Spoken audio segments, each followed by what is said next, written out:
Assalamualaikum warahmatullahi wabarakatuh. Alhamdulillah hamdan katsiran thayyiban mubarakan fi kama yuhibbu rabbuna wa yardah. Wassalatu wassalamu ala nabiyyina Muhammad wa ala alihi wa sahbihi wa man sara ala nahjihi bi ihsanin ila yaumil amma ba'd. Saudaraku yang dirahmati oleh Allah Subhanahu wa taala. Pernahkah kita membeli sebotol air mineral seperti ini di sebuah warung kaki lima atau warung pinggir jalan? Saya ingin bertanya, berapa harga untuk satu botol aqua ini di sebuah warung pinggir jalan? Mungkin kisaran antara 2.000 atau 3.000 rupiah. Lalu pertanyaan kedua, pernahkah kita membeli air mineral dengan ukuran mili yang sama di sebuah bandara? Berapa harga yang harus kita bayar kepada penjualnya? Mungkin kira-kira 10.000 rupiah. Lalu pernahkah kita membeli air mineral dengan mili yang sama di sebuah restoran bintang 5? Berapa biaya yang harus kita keluarkan? Ternyata harganya melambung tinggi. Kita bisa mengeluarkan 20.000 rupiah untuk sebuah botol air mineral dengan mili yang sama. Pertanyaan, apakah rasanya sama? Ternyata rasanya sama. Botolnya pun juga sama. Apa yang membuat harga dan nilai dari air mineral tersebut melambung tinggi? Jawabannya adalah lingkungan. Ketika air mineral itu berada di lingkungan kaki lima, maka harganya pun juga kaki lima. Ketika air mineral tersebut berada di sebuah bandara, maka harganya pun juga harga bandara. Dan ketika air mineral tersebut berada di restoran bintang 5, maka harganya pun juga harga bintang 5. Seperti itulah ilustrasi sederhana tentang pentingnya lingkungan bagi seorang muslim. Nabi kita SAW bersabda dalam hadis yang diriwayatkan oleh Imam Abu Dawud, ar-rajulu ala dini khalilih, seseorang itu di atas agama sahabatnya. Falyanzur ahadukum man yukhalil, maka perhatikan dan lihatlah dengan siapa dia bersahabat dan berteman akrab. Nabi kita SAW bersabda bahwa agama kita di atas agama sahabat kita.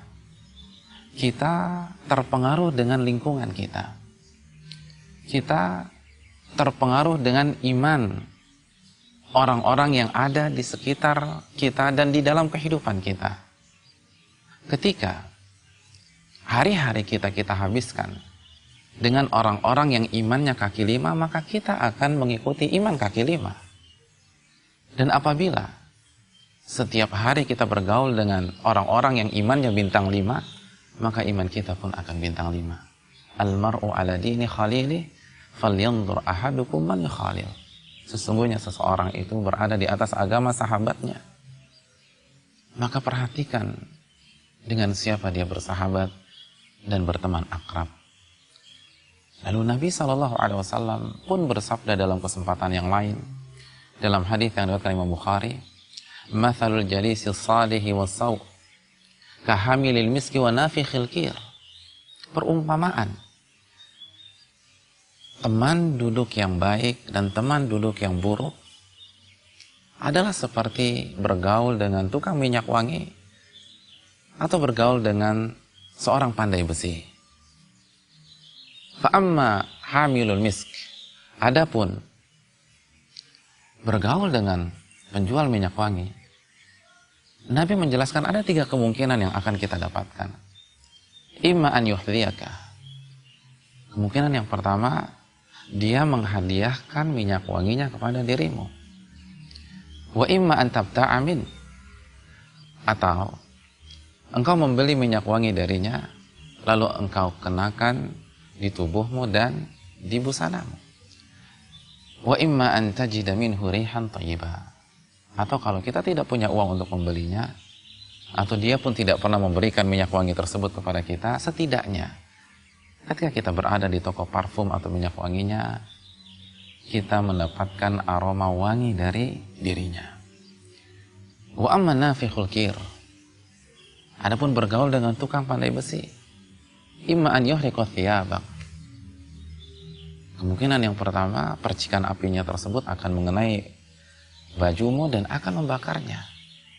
Wa imma an tajida rihan khabitha, atau kita akan terkena bau apak yang tidak enak untuk dihirup atau dirasakan.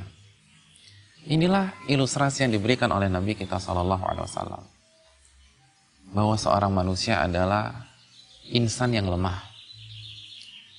Dan salah satu bentuk kelemahannya, dia sangat terpengaruh dengan lingkungannya. Oleh karena itu, saudaraku yang dirahmati oleh Allah Subhanahu wa Ta'ala, jika kita ingin menaikkan nilai iman kita dan memuncakkannya, lalu jika kita ingin menjaga keistiqomahannya, maka bergaulah dengan sahabat-sahabat yang baik. Bergaulah dengan orang-orang yang mengingatkan kita agar senantiasa berzikir kepada Allah, agar kita senantiasa sujud dan rukuk kepada Allah, agar kita berusaha menahan lapar dan dahaga dalam bingkai puasa kepada Allah Subhanahu wa Ta'ala. Jika kita bertemu dengan orang seperti itu, jaga baik-baik hubungan kita dengannya, karena Nabi mengatakan, inna minan nasi nasan mafatihu lil khairi maghaliqu lisyarr. Sesungguhnya ada di antara manusia yang berfungsi seperti kunci untuk membuka pintu-pintu kebaikan dan untuk mengunci pintu-pintu keburukan. Ketika kita berada di dekatnya, kita merasakan semangat keimanan yang tinggi. Kita memiliki gairah untuk berzikir kepada Allah Subhanahu wa Ta'ala. Kita takut kepada Allah, sungkan untuk berbicara sungkan untuk berbicara yang di dalamnya ada unsur kemaksiatan. Ketika kita bertemu dan mengetahui ada orang seperti itu, bergaulah dengan mereka. Dekatkan diri kita dengan mereka. Isi hidup kita dengan bergaul dengan mereka. Bukankah yang membuat para sahabat menjadi generasi terbaik karena mereka berinteraksi dengan Nabi kita SAW? Mereka bergaul dan mereka menghabiskan waktu mereka dengan manusia yang terbaik, manusia yang iman yang paling kokoh, takwanya yang paling memuncak. Makanya tidak heran Nabi mengatakan khairun nasi qarni, sebaik-baik manusia adalah generasiku, tsummal ladzina yalunahum, lalu generasi berikutnya. Kenapa? Karena tabi'in bergaul dengan para sahabat, menghabiskan waktu mereka dengan para sahabat, tsummal ladzina yalunahum, lalu generasi berikutnya tabi'ut tabi'in, karena mereka bergaul dengan tabi'in. Mereka menghabiskan waktu mereka dengan tabi'in, maka mereka menempati nomor urut yang ketiga. Saudaraku yang dirahmati oleh Allah, betapa banyak orang yang ingin berubah, yang ingin hijrah kepada kebenaran dan cahaya iman, ternyata mereka gagal melakukannya. Kenapa? Karena mereka tidak berani keluar dari lingkungan yang buruk, lingkungan yang penuh dengan unsur kemaksiatan, penuh dengan ritual dan acara yang tidak ada tuntunannya dari Nabi SAW, dan kesyirikan. Akhirnya impian hanya tinggal impian. Ia tidak bisa memperbaiki kualitas hidupnya.